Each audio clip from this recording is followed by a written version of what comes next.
Ça, c'est le planeur que j'appelle mon planeur de cœur. Parce que c'est encore une version beaucoup plus aboutie que les deux précédents planeurs, celui de 2019 et celui de 2020. Lui, il est vraiment à la taille que j'aime, bien grand, dans lequel on peut vraiment bien écrire. Et là, on avait choisi le orange comme page intérieure. Donc, si tu as eu ce planeur-là aussi, voilà, merci pour la confiance. Je trouve qu'il était bien fait.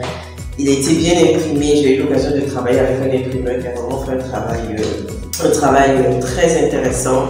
Voilà, l'histoire de ce planeur-là, pour moi, c'est le planeur de l'assurance. J'ai beaucoup pris de l'assurance quand on a vendu ce planeur-là, parce que j'ai vendu près de 600 exemplaires de ce planeur-là quand même. Ça a été le premier planeur à être introduit dans les librairies.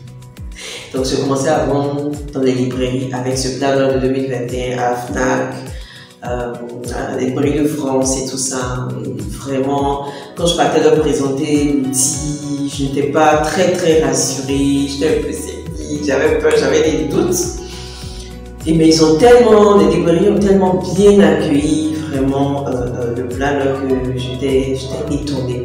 Même quand on rencontre des difficultés, même quand on rencontre des défis, à un moment donné de nos projets, de nos rêves, de nos ambitions, il faut savoir que le soleil n'est jamais trop loin.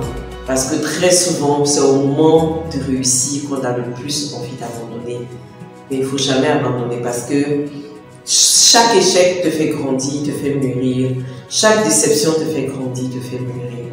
Et moi, ça, c'est vraiment le planeur de l'assurance, le planeur de la confiance. Est-ce que tu as confiance dans le fait que ton projet, ton rêve, ton objectif peut devenir réalité? Je te laisse avec cette question et à bientôt pour la présentation du planeur de 2022. Bisous, bisous!